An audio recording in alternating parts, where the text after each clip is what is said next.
আমাদের রাষ্ট্রের আস্থা আল্লাহর উপর ছিল না, রাষ্ট্রের ঈমান আল্লাহর উপর ছিল না। যদিও আমাদের প্রধানমন্ত্রী শেষ রাত্রে তাহাজ্জুদ পড়ত। যে 2 বছর জেল খাইতে যখন বাইরে হয়ে আসলাম, তখন আমি হাসপাতালে ভর্তি। হাসপাতালে বারবার ফোন আসতেছে প্রশাসনের বিভিন্ন স্তর থেকে, স্বরাষ্ট্রমন্ত্রীর সঙ্গে আপনি অতি দ্রুত সাক্ষাৎ করেন। আমার ছেলেরা বলল যে আব্বা তো হাসপাতালে অসুস্থ, বলে হাসপাতাল থেকে যাই হইলেও সাক্ষাৎ করতে হবে। আমি বের হওয়ার 3 দিন পরে তখনকার স্বরাষ্ট্রমন্ত্রী দিয়েছিলেন, ওনার কাছে গেলাম। যাওয়ার পরে উনি যে ওয়াজটা আমার দিল, আমি আজকে 43 বছর ওয়াজ করি, এত ওয়াজ আমি জানি না। সর্বপ্রথম ওয়াজ হইল, এমন ধার্মিক মহিলা পাবেন কোথায় জানা যার তাহাজ্জুদ কাজা নাই, 5 ওয়াক্ত নামাজ তিনি টাইম মতন পড়েন, ফজরের নামাজ পড়ে কোরআন তেলাওয়াত করেন। আরে বেঈমানের দল, তারা যখন বঙ্গভবন থেকে বাইগা চলে গেলে, গণভবন থেকে বাইগা চলে গেলে, গণভবনে তো মদের বোতল পাওয়া গেছে, নামাজের মুসল্লা পাওয়া যায় নাই, কোরআন শরীফ।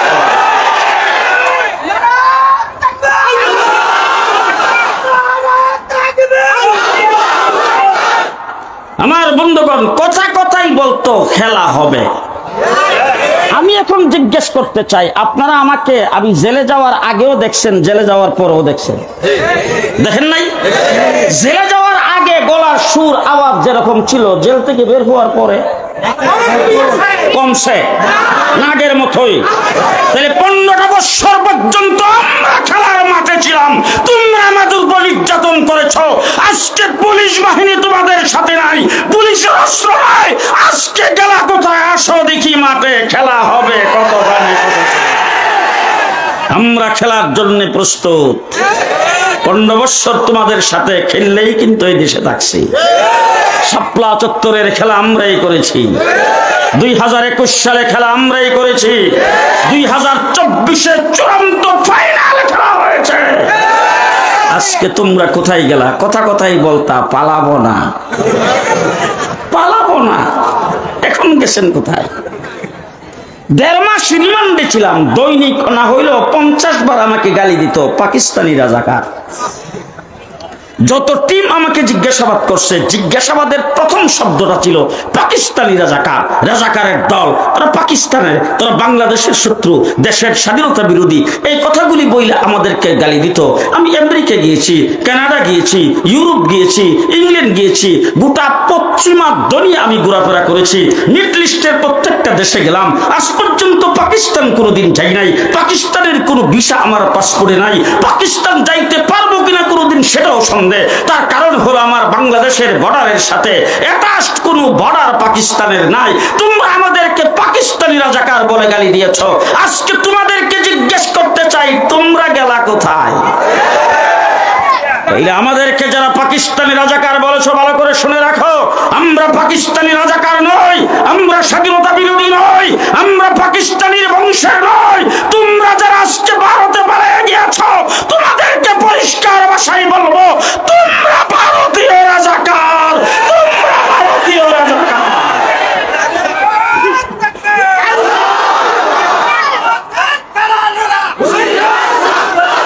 ভারতীয় রাজাকারদের জন্য বাংলাদেশ হুমকির সম্মুখীন, বাংলাদেশের স্বাধীনতা হুমকির সম্মুখীন। আজকে তোমরা যারা পাকিস্তানি রাজাকার বলেছ, তোমরা যাদেরকে পাকিস্তানি রাজাকার বলে গালি দিয়েছ, তারা কিন্তু পাকিস্তানি রাজাকার নয়, তাদের দ্বারা বাংলাদেশের স্বাধীনতা হুমকির সম্মুখীন নয়, তারা হলো সত্যিকারের স্বাধীনতা প্রেমিক। তোমরা হলো ভারতপন্থী, দেশটাকে ভারতের কাছে বিক্রি করে দিতে চাও।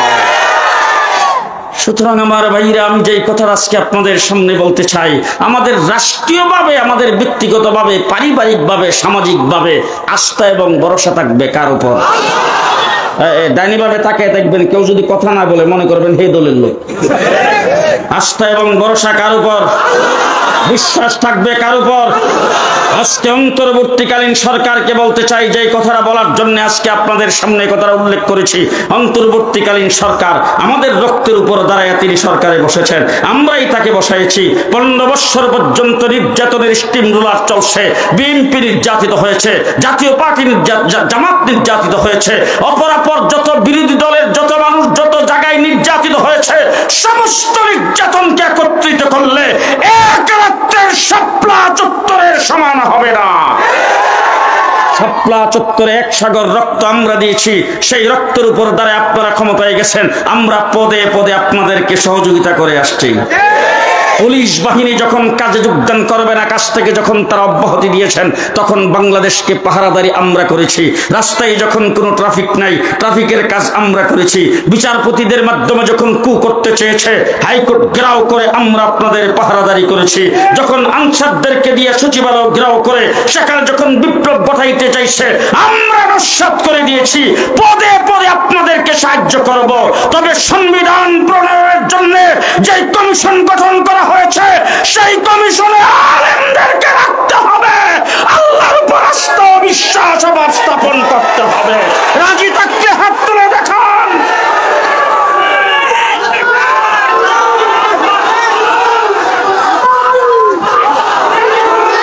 দুই নম্বর কথা বলতে চাই, ইসলাম পবিত্র, যারা মুসলমান তারাও পবিত্র। তাইলে পাক না পাক এইটা শিক্ষা করা শুধু মাদ্রাসার ছাত্রদের দায়িত্ব। স্কুলে যারা পড়ে তাদের জন্য পাক না পাক শিখার দরকার নাই। হালাল হারাম না জানলেও চলবে। উযু স্কুল কলেজের ছাত্রদের জন্য দরকার আছে। গোসলের ফরজ না জানলেও চলবে। জি, জানাজার নামাজ, ঈদের নামাজ, জুমার নামাজ, 5 ওয়াক্ত নামাজ, উজুর মশলা, তায়াম্মুমের মশলা, গোসলের মশলা সম পরিমাণে সকল মুসলমানের জানা দরকার কিনা বলেন? দরকার কিনা বলেন? তাহলে আমাদের মাদ্রাসার ছাত্ররা যারা মাদ্রাসায় পড়ে, তারা মাদ্রাসার মধ্যে কিন্তু একবারে পুঙ্খানুপুঙ্খভাবে একদম আগা গোড়া সহি শুদ্ধ করে উজু, গোসল, হালাল হারাম, পাক নাপাক যাবতীয় সবকিছু শিখে। এবার স্কুলে যারা পড়ে তাদের জন্য কি এরকম শিক্ষা ব্যবস্থা আছে? আছে। গত 15 বছরে ধর্মীয় শিক্ষার গোড়া কর্তন করেছেন এই সরকার। স্কুল কলেজে ধর্মীয় শিক্ষক ছিল, মৌলভী মাস্টার একজনকেও রাখা হয় নাই। স্কুল কলেজে ধর্মীয় শিক্ষার নামে প্রহসন করেছেন।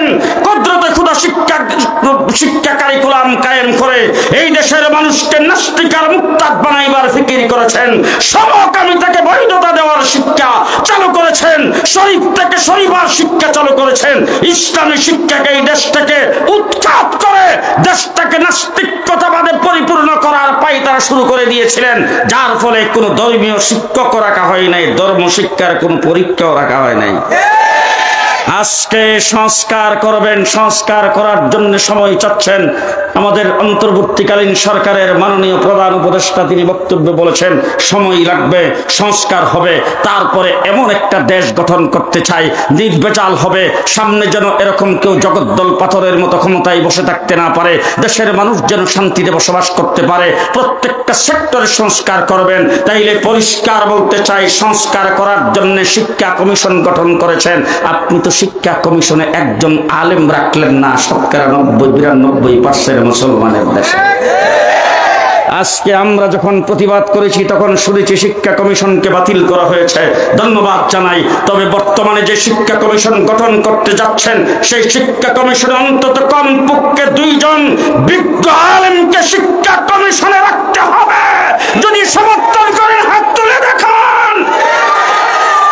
দ্বিতীয় নম্বরে কথা বলতে চাই, স্কুল মাদ্রাসায় যারা পড়ে তারা কয় পার্সেন্ট, আর স্কুলে যারা পড়ে তারা কয় পার্সেন্ট? স্কুলে বেশি পড়ে না মাদ্রাসায় বেশি পড়ে? দৃষ্টান্ত স্বরূপ বলতে চাই, গত রমজানের আগে আমার বাংলাদেশের হাইয়াতুল উলিয়া লিল জামিয়াতুল কওমিয়া বাংলাদেশ, গোটা বাংলাদেশের কওমি মাদ্রাসার দাওরে হাদিসের সকল মাদ্রাসার সমন্বয়ে যেই বুট গঠিত হয়েছে, সেই বুটের মাধ্যমে দাওরে হাদিসের পরীক্ষা হয়েছে। গত রমজানের পূর্বে ছাত্র ছাত্রীর সংখ্যা হলো 32,000। একই টাইমে মেট্রিক পরীক্ষা হয়েছে, ছাত্র ছাত্রীর সংখ্যা 20 লাখ। সামান্য বেশ কম।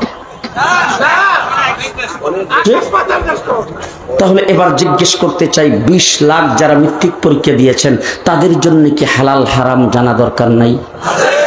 এখন এই 20 লাখকে যদি আমরা সবাই মিলে ফতোয়া দেই, মৌলানা এই যে শরীয়তপুর হিসাবে এখানে আছেন উনি সহ, মৌলানা আমিনুল হক সহ আমরা সবাই মিলে ফতোয়া দিলাম, এই যেই স্কুল কলেজের মধ্যে ধর্মীয় শিক্ষা নেই সেখানে মুসলমানদের ছেলেদেরকে পড়ানো জায়েজ নাই, আগামীকাল থেকে সবাইকে মাদ্রাসায় ভর্তি করে দিবেন। এখন আমাদের ফতোয়া মাইনা যদি সবাই মাদ্রাসায় ভর্তি হইতে চায়, আমি আমারটা বলি আর কি, এরকম সবাই যদি আমার মাদ্রাসায় ভর্তি হওয়ার জন্য লাইন লাগায়, আমি কিন্তু বাংলাদেশে থাকবো কিনা এই সন্দেহ, বাগা ছাড়া উপায় নাই, কথা কয় না। এবার 2 নম্বর আসেন, আমাদের ফতোয়া মাইনা কি সবাই মাদ্রাসায় ভর্তি করবে? তাহলে 20 লক্ষ যারা মাদ্রাসা স্কুলে পড়ে মেট্রিক পরীক্ষা দিয়েছেন তারাও মুসলমানের সন্তান, 92% মুসলমানের ঘরের মুসলমান, তারাও জন্মের পরে ডান কানে আজান আর বাম কানে একামত দেওয়া হয়েছে। এখন আমি আপনাদেরকে নিয়ে দাবি জানাতে চাই, বর্তমান যে শিক্ষা কমিশন গঠিত হচ্ছে সেই শিক্ষা কমিশনের মাধ্যমে যে শিক্ষা কারিকুলাম দেশের মানুষের জন্য প্রণয়ন করা হবে, ছাত্র ছাত্রীদের জন্য প্রণয়ন করা হবে, স্কুল কলেজের জন্য প্রণয়ন করা হবে, সেই শিক্ষা কারিকুলামের ভিতরে ধর্মীয় শিক্ষাকে সর্বস্তরে বাধ্যতামূলক করতে হবে। রাজি থাকতে হাত তুলে দেখান। রাজি আছেন সবাই? রাজি আছেন সবাই? 3 নম্বর কথা, বিরক্ত হন নাই তো? আগেই বলছি ওয়াজ করবো না, কয়েকটা কথা বলতে আসছি। আপনাদের কাছে একটা ঈমানের কথা জানতে চাই। আমরা মুসলমান হিসাবে আমাদের ঈমান এবং আমাদের বিশ্বাস হলো নবী যে আল্লাহ দুনিয়াতে প্রেরণ করেছেন সমস্ত নবী বেগুনা মাসুম। বলেন বলেন বলেন বলেন। নবী বেগুনা মাসুম। কোরআন শরীফের ভিতরে আল্লাহ পাক পরিষ্কার ভাষায় ঘোষণা করেছেন কোন গুনাহগারকে আল্লাহ পাক নবুয়ত দেই নাই। নবুয়তির জন্য নির্বাচন করেছেন যাদেরকে, তারা কোনোদিন গুনাহ করে না, গুনাহগার নবী হইতে পারে না। তাইলে নবী বেগুনা মাসুম, নবীর দ্বারা গুনাহ হয় না। নবী গুনাহ করতে পারে পারে পারে না। এবার হয়তো আপনারা শিক্ষিত সমাজ, আপনাদের অনেকের কাছ থেকে একটা প্রশ্ন আসতে পারে, হুজুর তাইলে আমাদের বাবা আদম আলাইহিস সালাম তো নবী ছিলেন, তাকে আল্লাহ পাক বলছিলেন লা তাকরাবা হাযিহি শাজারা ফাতাকুনু মিনাজ জালিমিন, এই গাছের কিনারেও যায় না। তিনি এই গাছের কিনারে গেছেন, গাছের ফল খাইছেন, তাইলে উনি কি গুনাহ করেন নাই? আমি আপনাদেরকে একটা প্রশ্নের মাধ্যমে বুঝাইতে চাই। আপনারা বলেন তো, গুনাহ এবং নেক এই দুইটা জিনিস করার জায়গা কি জান্নাত না দুনিয়া? যে গুনাহ করার জায়গা কোনটা? দুনিয়া। আর নেক করার জায়গা কোনটা? দুনিয়া। জান্নাতের মধ্যে গুনাহও নাই, নেকও নাই। জান্নাতের মধ্যে যায় যদি আপনি দৈনিক 5000 বার কোরআন শরীফ খতম করেন, নেক হইব কয়টা? জি, নেক কয়টা হবে? জান্নাতে যায় যদি সারাদিন মদের বোতল লয়ে ঘুরেন আর নাচ গান করেন, গুনাহ হইব কয়টা? জি। তাহলে গুনার জায়গা জান্নাত নয়, গুনার জায়গা দুনিয়া, নেকের জায়গা দুনিয়া। এবার আপনাদের কাছে জিজ্ঞেস করতে চাই, আদম আলাইহিস সালাম যে ফলটা খাইছিল, গাছের কিনারে গেছিল, এটা তো ঢাকায়, সাভার, চিটাগাং, কোনখানে বলেন? এবার আপনারা কি বলেন, আদম আলাইহিস সালাম গুনাহ করছে? জি, গুনাহ করছে। 1,24,000 নবী কেউ গুনাহ করতে পারে না, কেউ গুনাহগার না। আর আমাদের নবী মুহাম্মদুর রাসূলুল্লাহ সাল্লাল্লাহু আলাইহি ওয়াসাল্লামের ব্যাপারে তো প্রশ্নই আসে না, ঠিক কিনা বলেন? খুব ভালো করে মনে রাখেন, আমরা যত মানুষ পৃথিবীতে আগমন করেছি, যত মানুষ পৃথিবীতে কিয়ামত পর্যন্ত আসবে, দুনিয়ার সমস্ত সাধারণ মানুষ, ওলি, আব্দাল, গাউস, কুতুব, হযরত আবু বকর সিদ্দিক থেকে শুরু করে সাহাবায়ে কেরাম, শুহাদায়ে জাম, तमाम পৃথিবীর সমস্ত মানুষকে আল্লাহ তাবারক ওয়া তাআলা তৈরি করেছেন সাধারণ মাটির দ্বারা। লাইট বন্ধ করতে বলছিলাম।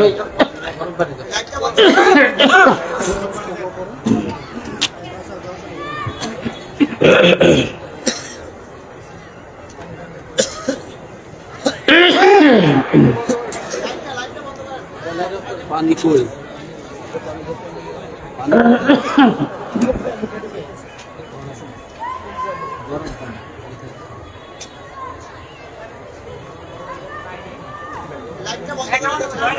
পরে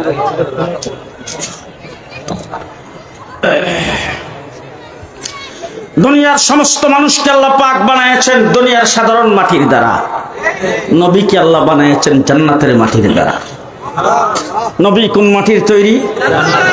জান্নাতের মাটির তৈরি। উলামায়ে কেরামকে জিজ্ঞেস করে দেখবেন, সমস্ত নবী আদম থেকে ঈসা পর্যন্ত সমস্ত নবীকে আল্লাহ পাক বানিয়েছেন সাধারণ জান্নাতের মাটির দ্বারা। আর আমার আপনার নবী মুহাম্মদুর রাসূলুল্লাহ সাল্লাল্লাহু আলাইহি ওয়াসাল্লামকে আল্লাহ পাক বানাইছেন জান্নাতুল ফেরদাউসের মাটির দ্বারা। মুহাম্মদুর রাসূলুল্লাহ সাল্লাল্লাহু আলাইহি ওয়াসাল্লাম সম্পর্কে মাওলানা সাদ সাহেব, আপনারা নাম শুনেন নাই, আজকে আমার কাছ থেকে শুনবেন। মাওলানা সাদের নাম সাবার আপনারাও শুনছেন? আজকে ভালো করে শুনে রাখেন, এই কথাগুলি বলতে হইতেছে এই জন্য আমরা যাতে গুমরা না হয়। গুমরাহির থেকে মুসলিম জনসাধারণকে বাঁচানো উলামায়ে কেরামের দায়িত্ব। সেই দায়িত্ব আমরা ফাঁসির মঞ্চে যে হইলেও পালন করব ইনশাআল্লাহ। সুতরাং মাওলানা সাদ সাহেব বলেছেন, মুহাম্মদুর রাসূলুল্লাহ সাল্লাল্লাহু আলাইহি ওয়াসাল্লাম যতগুলি বিয়ে করেছেন সমস্ত বিয়ের উলিমা তিনি খেজুরের দ্বারা করেছেন। জৈনব রাদিয়াল্লাহু তাআলা আনহুকে বিয়ে করার সময় তিনি উলিমা করেছেন রুটি আর গোশতের দ্বারা। এটা তিনি চরম ভুল করেছেন। নাউজুবিল্লাহ, যারা কইছেন না এরা বলতো এই দলের লোক। জোরে কান নাউজুবিল্লাহ। হযরত মূসা আলাইহিস সালাম সম্পর্কে বলেছেন, তিনি মূসা আলাইহিস সালাতু ওয়াস সালাম আল্লাহ পাকের কাছ থেকে তাওরীত কিতাব আনতে গিয়েছিলেন। মূসা আলাইহিস সালাম সম্পর্কে হাদিসের মধ্যে আসছে, কোরআন শরীফের ভিতরে আল্লাহ পাক বিভিন্ন আয়াতে মূসা আলাইহিস সালামের বর্ণনা দিয়েছেন। সেই জায়গার মধ্যে পরিষ্কার আছে মূসা আলাইহিস সালাম 30 দিনের জন্য সেখানে গিয়েছিলেন, পরে আর 10 দিন বেশি আল্লাহর হুকুমে সেখানে থাকতে হয়েছে। মাওলানা সাদ বলছেন, সেখানে তাওরীত কিতাব আনতে যাইয়া তিনি সেখানে দেরি করার কারণে ওনার 5,54,000 উম্মত গুমরাহ হয়ে গেছে। উনি ক্ষমার অযোগ্য ভুল করেছেন। নাউজুবিল্লাহ। আস্তে এই সমস্ত নবীদের শানে সমালোচনা করেছেন, সাহাবায়ে কেরামের শানে সমালোচনা করেছেন। শুধু তাই না, মাসলা মাসাইল এমন কথাবার্তা বলেছেন। আমি শেষ কথা যেটা দিয়ে আপনাদেরকে যে কথাটা দিয়ে শেষ করতে চাই সেটা হলো, আপনারা যারা এখানে আম জনসাধারণ এসেছেন, আপনাদের বাবা মারা গেলে, মা মারা গেলে, আমার মাদ্রাসায় তো যাই, জানি না মাওলানা আমিনুল হকের মাদ্রাসায় আসে কিনা। আম পাবলিক অনেক সময় মাদ্রাসার দপ্তরে যাইয়া আমাদেরকে তালাশ করে 5,000, 7,000, 10,000 এরকম টাকা দিয়ে বলে যে হুজুর আমার এই টাকাটা রাখেন, আর আপনার মাদ্রাসার ছাত্রদেরকে দিয়া আমার বাবার নামে ইসালে সওয়াবের উদ্দেশ্যে 2 খতম কোরআন শরীফ পড়াইয়া দিয়ে। এখন উলামায়ে কেরাম এখানে আছে, কোরআন শরীফ মানে অতি তাড়াতাড়ি কোরআন শরীফ খতম করার ক্ষেত্রটা কোনটা? হেফজখানা কোনটা? আমরা তখন হাফেজ সাহেবকে ডাইকা নিয়ে আইনা হাফেজ সাহেবকে বলি, হাফেজ সাহেব 2 খতম কোরআন শরীফ পড়তে হবে, বেচারার নাম ইমুক, বাবার নাম ইমুক, এই যে ধরনের নামটা নিয়ে যান, এই নামের জন্য ইসালে সওয়াব হবে, 2 খতম কোরআন শরীফ আপনি ছাত্র দিয়ে পড়ায় দেন। হেফজখানার ছাত্রদেরকে যারা যেই পারা মুখস্থ করছে বা খতমি ছাত্র যারা আছে তাদের মধ্যে পারাগুলি ভাগ করে দিয়ে কাউরে 2 পারা, কাউরে 3 পারা এরকম ভাবে দিয়া কোরআন শরীফ 1-1.5 ঘন্টার ভিতরে খতম হয়ে গেল। তারপরে দোয়া হইল। আমি জিজ্ঞেস করতে চাই, এই যে খতমটা পড়াইলো সেই ব্যক্তির ইকিন এবং বিশ্বাস হলো, এবং আমরা যে খতম পড়লাম আমাদের ইকিন এবং বিশ্বাস হলো, এই খতম যদি আল্লাহ কবুল করে তার যারা তার কবরের আযাব মাফ হয়ে যাবে। ঠিক কিনা বলেন? তাহলে মাওলানা সাদ সাহেব বলছেন, কোরআন শরীফ না বুঝা পড়া কবিরা গুনাহ। না বুঝা বললে কোনো লাভ নাই। এবার জিজ্ঞেস করতে চাই, হেফজখানার ছাত্র যাদের দ্বারা কোরআন খতম করাইলাম, তাদের ফেডের ভিতরে বুম মারলে বিসমিল্লাহর অর্থ যে বিসমিল্লাহর অর্থ বাইরিব, তাহলে তারা যে খতম করলো, মাওলানা সাদ সাহেব বলছেন কবিরা গুনাহ। ভাই খুব ভালো করে মনে রাখেন, আল্লাহ পাক নবী দুনিয়াতে প্রেরণ করেছেন 4টা দায়িত্ব দিয়া। 1 নম্বর দায়িত্ব হলো ইয়াতলু আলাইহিম আয়াতি, আল্লাহ পাকের আয়াতের তেলাওয়াত। মুহাম্মদুর রাসূলুল্লাহ সাল্লাল্লাহু আলাইহি ওয়াসাল্লাম বলেছেন, কোরআন শরীফের একটা অক্ষর কোন ব্যক্তি তেলাওয়াত করলে তার আমলনামায় 10টা নেক, বুঝা হোক না বুঝা হোক। এবার জিজ্ঞেস করতে চাই, কোরআন শরীফের যতগুলি তাফসীর, সমস্ত তাফসীরের মধ্যে মুফাসসিরিনগণ আলিফ লাম মিম এই অক্ষরগুলি কোরআন শরীফের ভিতরে যেখানে যেখানে আসছে সব জায়গায় তাফসীর কারকগণ তাফসীরের মধ্যে লিখেছেন ওয়াল্লাহু আলাম। ঠিক না বেঠিক? এটার অর্থ ব্যাখ্যা বিশ্লেষণ একমাত্র কে জানেন? আল্লাহ জানেন। তাইলে রাসূলুল্লাহ সাল্লাল্লাহু আলাইহি ওয়াসাল্লাম বলেছেন আলিফ লাম মিম। তোমরা মনে করতে পারো আলিফ লাম মিম একসাথে লেখা, একসাথে টান দিয়ে পড়তে হয়, এই জন্য তিনটা অক্ষর মিলে বোধহয় সওয়াবের বেলা একটা হবে। রাসূল বলেছেন না না, আলিফ হারফুন লাম হারফুন মিম হারফুন। আলিফ একটা হরফ, লাম একটা হরফ, মিম একটা হরফ। তিন অক্ষর যেই ব্যক্তি পড়বে তার আমল নামায় স্পষ্ট হাদিসে আসছে 30টা নেক পাওয়া যাবে। তাইলে আলিফ লাম মিমের অর্থ আল্লাহ ছাড়া আর কেউ জানে না, সেটা পড়লো 30টা নেক। সাত বলেন না বুঝে পড়লে কবিরা গুনাহ। ও আমার ভাইরা, কি দিয়ে বুঝাবো? আমাদের হযরত মাওলানা এই শরীয়তপুরী সাহেব, আপনার কাছে মোবাইল নাই তো? মোবাইল আছে, বাইর করুন তো মোবাইল দেখতে। এই যে দেখেন দরাটা কেমনে খাইছে। এই মোবাইলটারে কি মোবাইল কয়?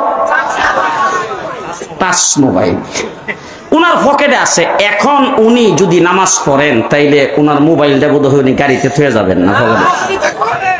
আমার মোবাইলে এই পকেট, আমার পকেটে মোবাইল আছে। আমি যদি ইমামতি তো খারই, তখন মোবাইলটা সাইলেন্ট করে কই থাকবো? পকেটে। সমস্ত ওলামায়ে কেরাম, আমি দেওবন্দ দারুল মাদ্রাসার বর্তমান যিনি প্রিন্সিপাল আবুল কাসেম নোমানী সাহেব দামাত বারাকাতুহু, ওনার সাথে বাংলাদেশের বিভিন্ন অঞ্চলে আমি হেলিকপ্টারে সফর করেছি। উনি হেলিকপ্টারে বসে বসে মোবাইল দেখে দেখে উনি তেলাওয়াত করতেছেন, বিভিন্ন মাসলা মাসাইল, আবার আমাদের সঙ্গে সেইগুলি তাজকিরাও করছেন। উনি সেইগুলি দেখেছেন। ওনার পকেটে মোবাইল। আমি লক্ষ্য করতেছি পকেটের মোবাইলটা দেখি কোথায় থয়। যাইয়া জামালপুরে গেলাম, ওখানে যাই নামাজে দাঁড়াইলাম, দেখি উনি মোবাইলটা টান্দা পকেট থেকে খুললা মোবাইল সাইলেন্ট কইরা পকেটে রেখে তারপরে নামাজ পড়লেন।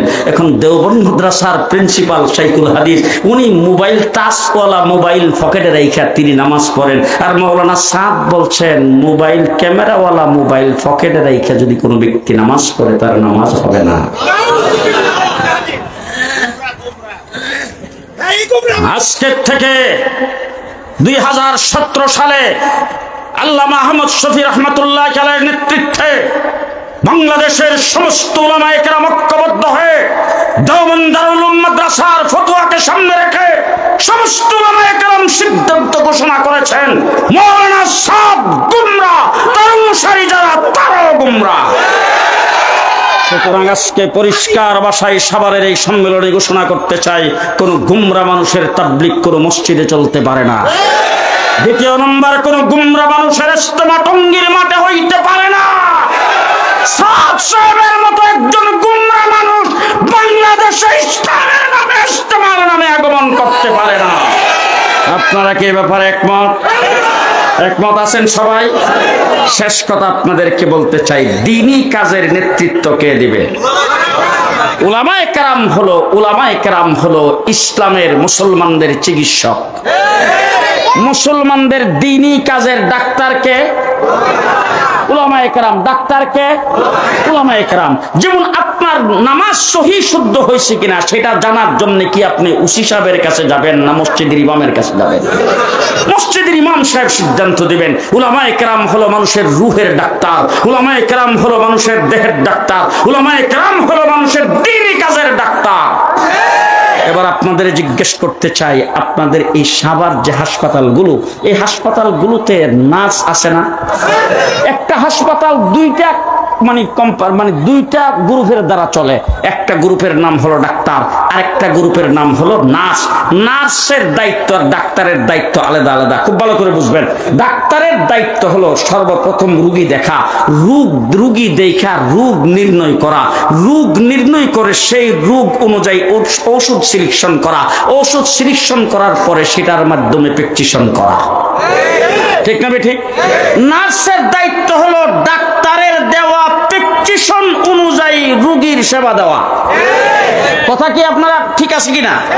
বাস্তব না বাস্তব? ডাক্তারের দায়িত্ব হলো রোগী দেখে রোগ নির্ণয় করে, এরপরে সেই রোগ অনুযায়ী ঔষধ সিলেকশন করে প্রেসক্রিপশন করা। আর নার্সের দায়িত্ব হলো ডাক্তারের দেওয়া প্রেসক্রিপশন মোতাবেক রোগীকে ঔষধ সেবন করায়া সেবা দেওয়া। এবার আমি আপনাদের জিজ্ঞেস করতে চাই, একজন নার্স কতদিন পর্যন্ত নার্সিং সেবা দেওয়ার পরে ডাক্তার হয়? বলেন বলেন বলেন। পরিষ্কার কথা বলতে চাই, 50,000 বছর যদি একজন নার্স নার্সিং সেবা দেয়, সেই নার্স যেমন ডাক্তার হতে পারবে না, ঠিক তেমনি করে ওয়াসিফের মতো ডাক্তার, ইঞ্জিনিয়ার, প্রফেসর, ব্যারিস্টার যত বড় শিক্ষিতই হোক না কেন, ব্যক্তি লয়া 50,000 বছর চিল্লা দিলেও আলেম হবে না। এবার জিজ্ঞেস করতে চাই, দ্বীনি কাজ কার ইশারায় চলবে? কার নেতৃত্বে চলবে? কার নেগরানিতে চলবে? কার কমান্ডে চলবে? আলেমের কমান্ডে চলবে। সাদিয়ারি গোষ্ঠী বলে আমরা লগো আলেম আছে। আমাদের পরিষ্কার স্লোগান হলো, আমরা আলেমের সাথে আছি। আমরা কেডা কেডা আলেমদের সাথে আছি? আমরা সবাই আলেমের সাথে আছি, থাকবো ইনশাআল্লাহ। থাকবো তো ইনশাআল্লাহ। আল্লাহ কবুল মঞ্জুর করে সকলে বলেন আমিন। কেউ উঠাউঠি করবেন না, যে